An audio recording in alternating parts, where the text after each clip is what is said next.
It was a clear morning in 1942 when U.S. Navy test pilot Elias Carter asked himself that question without knowing. The Pacific sky was calm, almost deceptively calm, as if hiding the truth beneath its stillness. Below him stretched endless blue water, shimmering like broken glass. Above him, the drone of the transport aircraft hummed softly, a sound that usually soothed him. But today something felt wrong. A strangely shaped column of smoke rose in the distance, thin but persistent, like a finger pointing to something the ocean wanted to hide. Probably nothing, his co-pilot muttered. But Elias wasn't so sure. In that moment, that decision to investigate, everything began. He didn't know that it would change lives. He didn't know it would change him. And he didn't know it would forge the plane that turned the tide of the air war. Some decisions whisper their power. This one roared. Elias Carter was a quiet man living in the loudest era imaginable. Most pilots strutted like roosters after missions, boasting about rolls, dives, and kills. But Elias? He lived in the margins. He wasn't a fighter ace. He wasn't chasing glory. He was a test pilot, a man who spent his days pushing machines to their limits so other men had a better chance to live. He preferred listening to speaking. He preferred understanding to fighting. And he carried a weight nobody saw. His younger brother, Noah, had dreamed of flying since he was a boy. But fate had taken him early, long before the war. Elias never said it out loud, but every time he strapped into a cockpit, he imagined Noah beside him. Smiling nervously, excited, alive. It made him cautious. It made him thoughtful. It made him the kind of pilot who noticed things others missed, like the smoke rising from the sea. "Elias, what are you doing?" His co-pilot watched nervously as Elias banked the transport plane toward the distant smoke. "We got orders to stay on course." "I know." "Then why?" "There's something down there." The closer they got, the more Elias felt it, an unsettling pull, as if the ocean itself was calling him. The wind shifted, carrying the faint scent of burning fuel. Finally, through the shimmering reflections of sunlight on waves, Elias spotted it. A wrecked Japanese A6M-0, its fuselage scorched but shockingly intact, drifting like a ghost on the tide. The Zero, the aircraft every American pilot feared. Light, deadly, almost unbeatable in the sky. The co-pilot swallowed hard. Should call it in. Elias didn't answer. His eyes stayed locked on the wreck. Something inside him whispered, "This matters. This changes something. This is meant for you." Hours later, on a small Allied outpost, Elias stood before Commander Briggs, a weathered man with a face that looked carved from driftwood. "You want a salvage team?" Briggs asked, incredulous.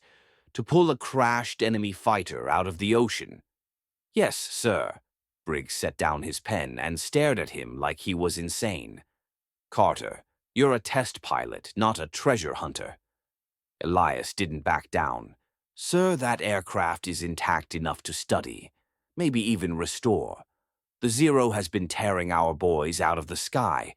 We need to understand it." Briggs leaned back, sighing. "You're asking me to risk men for a plane that tried to kill them." Elias met his eyes steadily. "Every pilot we lose out there, that's someone's son, someone's brother. If this plane tells us how to build better fighters, it's worth it." A long silence. Finally, Briggs muttered, "Fine. Take a crew. But if you die dragging that damn thing out of the water, I'm writing 'told you so' on the letter home." Elias almost smiled. Almost. For 3 brutal days, the salvage team fought the Pacific. The ocean didn't want to give up the Zero. Waves slammed the barge. Cables snapped. One sailor was nearly swept overboard, but Elias kept going. He barely slept, barely ate. He climbed onto slippery metal surfaces, shouting orders through storms, pulling ropes with bleeding hands. Some men whispered that he was possessed. Maybe they were right. When the Zero finally rose from the depths, its wings broken, its paint charred, its engine cracked but recognizable, the entire crew fell silent. There it was, the dragon that had devoured so many American fighters. And Elias felt a strange reverence. This machine wasn't just an enemy, it was a teacher.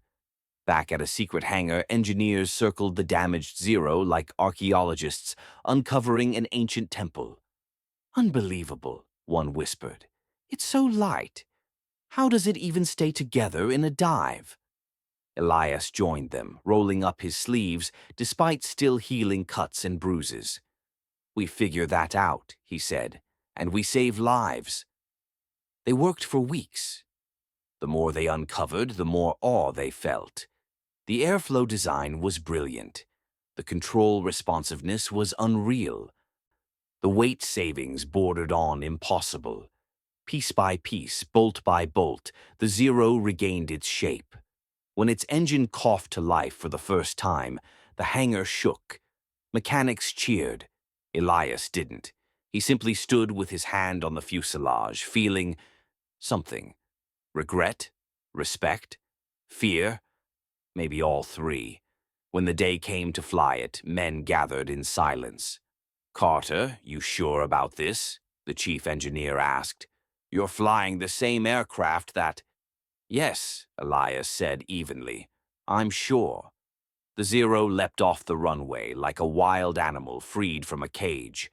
Elias felt instantly why the Japanese loved it. It wasn't a plane. It was instinct. It moved with thought instead of motion. It whipped through the air with impossible grace, climbing like a balloon, turning like thought itself. "No wonder you're feared," he whispered. For the first time in years, he felt Noah beside him, proud, amazed, but then a sputter, a cough, a violent shudder. Smoke poured from the engine, and suddenly gravity yanked the Zero down like a stone. The alarms shrieked. The engine died.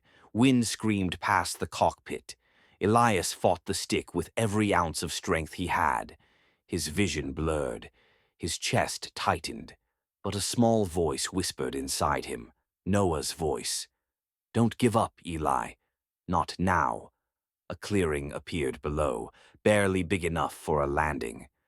Elias yanked the plane's nose toward it. The landing gear snapped off on impact. One wing tore away. Sparks exploded across his vision. The world went black.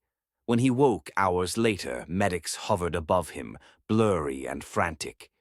"You're alive, Carter. Barely. You're damn lucky." But Elias didn't feel lucky. He felt unfinished.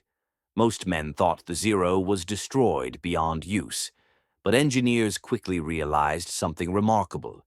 Despite the crash, the key structural elements, the things they needed most, had survived. Airflow markings, stress fractures, internal weight distribution, control linkage angles. The exact secrets American designers needed. Elias, recovering in a hospital bed, received the news. "You didn't crash it," Thomas Hale, his closest engineer friend, told him with a grin. "You delivered it." That broken Zero became the blueprint for something new, something powerful, something American, something that could win a war. Using every lesson extracted from the Zero, engineers threw themselves into redesigning the struggling F-6F Hellcat project. It wasn't copying, it was transforming. They kept American armor, but optimized balance. They increased engine power, but preserved control. They matched the Zero's agility, but added survivability. Elias, still limping with broken ribs, returned to the hangar in a hospital gown, refusing to stay in bed. When he saw the Hellcat prototype for the first time, towering, strong, beautiful, he felt something shift inside him. Hope. "This one," Thomas whispered beside him, "will bring our boys home." Elias nodded. He believed it with his entire heart. Elias stood on the tarmac, ribs still aching, stitches tugging at his side. But nobody could stop him from being there. The F-6F Hellcat prototype sat at the end of the runway like a sleeping animal, massive, muscular, and proud, nothing like the thin, delicate Zero. This machine looked like it could take a punch from the heavens and still claw its way upward. The chief engineer approached with a clipboard. "Carter, regulations say you're not medically cleared." "Good thing I don't fly paperwork," Elias replied, climbing the ladder with a painful grin. The cockpit smelled of new metal and fresh paint. Unlike the Zero's cramped interior, the Hellcat felt solid, protective, like a shield forged into wings. As he throttled forward, the engine roared, deeper and more powerful than anything he'd ever flown. The ground blurred beneath him. With a mighty surge, the Hellcat lifted. Air rushed around him. Clouds greeted him. The world opened up. And in that sky, Elias Carter understood something profound. He wasn't just flying a prototype. He was flying a promise. The Hellcat wasn't meant to dominate. It was meant to protect. "Noah," Elias whispered into the wind, "this one's for you." The months that followed were intense. Mock dogfights, stress tests, aggressive maneuvers that pushed both pilot and machine to their edges. A newly captured Japanese Zero, retrieved by intelligence teams, was flown in controlled trials to measure the Hellcat's performance against the real enemy aircraft. Elias watched from the ground at first, pacing nervously as test pilots took the Hellcat into combat simulations. The results were staggering. The Hellcat couldn't turn as tightly as the Zero. Nothing could. But it didn't have to. It climbed faster. It dove harder. It could absorb punishment that would tear a Zero apart. And when its guns locked onto a target, it didn't miss. During one test, Elias sat in the cockpit as two Hellcats boxed in the Zero. The enemy fighter twisted like a dancer, nimble and elegant, but the Hellcats were relentless, pushing it into errors. When the exercise ended, engineers were stunned.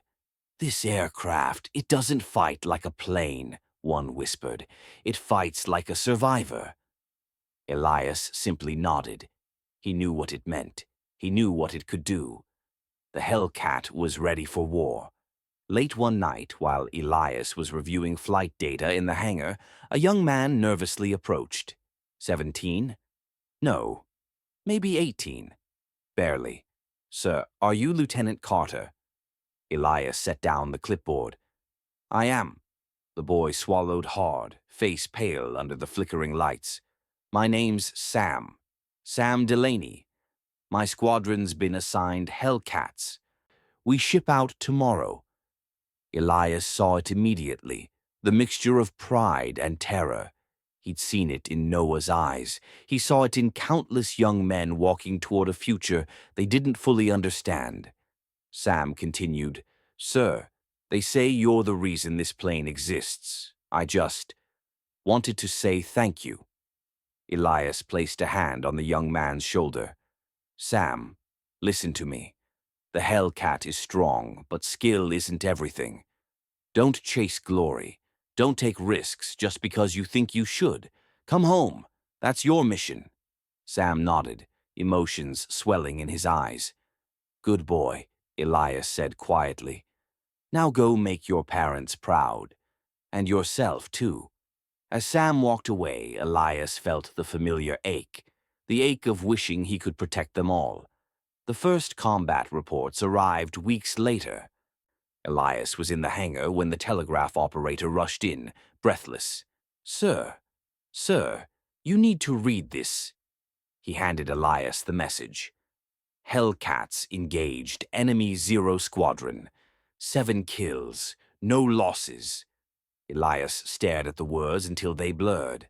Every engineer, every mechanic, every pilot in the hangar froze, then erupted in cheers. For months, American planes had been outmatched, outmaneuvered, outgunned. But now the tide had shifted. More reports poured in. Hellcat Squadron shot down 10 Zeros today. Minimal damage, no pilot fatalities. Pilots report overwhelming superiority. Commander Briggs later walked into the hangar, grinning ear to ear. You did it, Carter. You crazy bastard, you actually did it. But Elias didn't celebrate. He simply sat quietly, absorbing the weight of what the Hellcat meant. A shield, a protector, a chance for boys like Sam to survive. One afternoon, Elias found an envelope in his personal mail stack. His heart skipped. From Ensign Sam Delaney, USS Lexington. Hands trembling, Elias opened it.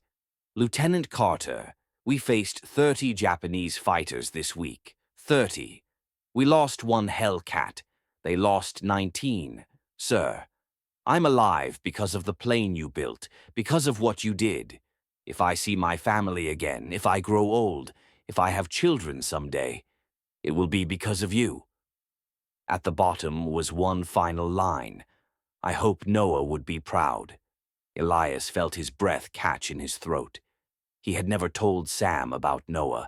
How did he know? Perhaps it was instinct, perhaps something deeper. Either way, Elias folded the letter and held it to his chest, the closest he'd felt to healing in years. Washington summoned him soon after. Medals, ceremonies, photographs, newspapers with headlines like "The Man Who Defeated the Zero," "The Genius Behind the Hellcat." But Elias never accepted the praise. When a reporter asked, "What made you risk your life salvaging the enemy plane?" Elias answered softly, "Because risking one life might save thousands." He didn't say it for publicity. He said it because he believed it. To him, the medals meant nothing. The letters from pilots meant everything. One quiet evening, Thomas Hale found Elias sitting alone in the hangar, staring at a Hellcat's wing as if lost in memory. "You okay?" Thomas asked. Elias hesitated, then whispered, "Noah wanted to fly more than anything. He talked about it every day. I promised to teach him someday. But he never got the chance." His voice cracked. "For years I thought I failed him. I thought, if I had pushed harder, protected him more, maybe he'd still be here." Thomas sat beside him. "Elias, listen to me. Noah didn't die because of you. And what you've done here, it's bigger than one plane. You gave thousands of boys the chance Noah never had." Elias closed his eyes, letting the tears come. The weight he carried for so long felt lighter. For the first time in years, he forgave himself. Years later, the war ended. Life scattered everyone like leaves in wind. Elias eventually visited an aviation museum where a Hellcat hung proudly from the rafters, gleaming, restored, majestic. Below it sat the twisted remains of the Zero he had salvaged so long ago. A plaque read, "The Zero that changed everything." A tour guide told visitors, "Thanks to this aircraft and the data recovered from it, the Hellcat achieved an unprecedented 19.1 kill ratio, turning the tide of the Pacific Air War." People nodded, impressed. Elias stood in the back, unseen, unrecognized, silent.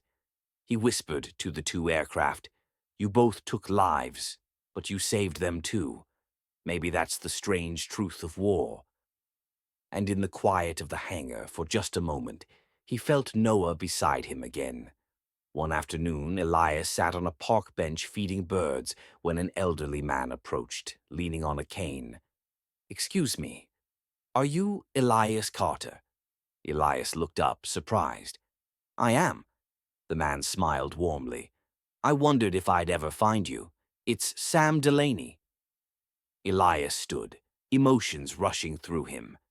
Sam was older now, white hair, deep lines, eyes filled with the wisdom of a life fully lived. "I've wanted to thank you in person for years," Sam said, voice trembling. "I lived, Lieutenant. I lived because of you. I married. I had children. I have 6 grandchildren now." Elias swallowed, overwhelmed. "And every one of them," Sam continued, exists because you salvaged a broken enemy plane when everyone told you not to." Then Sam hugged him. A long, grateful embrace. A full circle moment. As the sun set, Sam asked softly, "Do you ever think about it, Elias? What would have happened if you hadn't recovered that zero?" Elias looked at the horizon, a sky painted gold, peaceful, quiet. "One aircraft doesn't change history," Elias said. "People do. People who choose to act when everyone else hesitates. People who try to understand instead of hate. People who choose courage over comfort." He paused, breathing deeply. "That's the real story, Sam.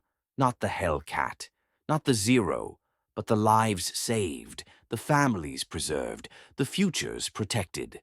Sam smiled, eyes wet. "You taught us that, Elias. All of us." Elias closed his eyes, feeling Noah in the wind, not as a memory, but as approval. And with that, peace settled over him. A single decision, a single recovered plane, a single act of courage. It all led here, to hope, to healing, to lives that continued because one man believed understanding an enemy could save his own.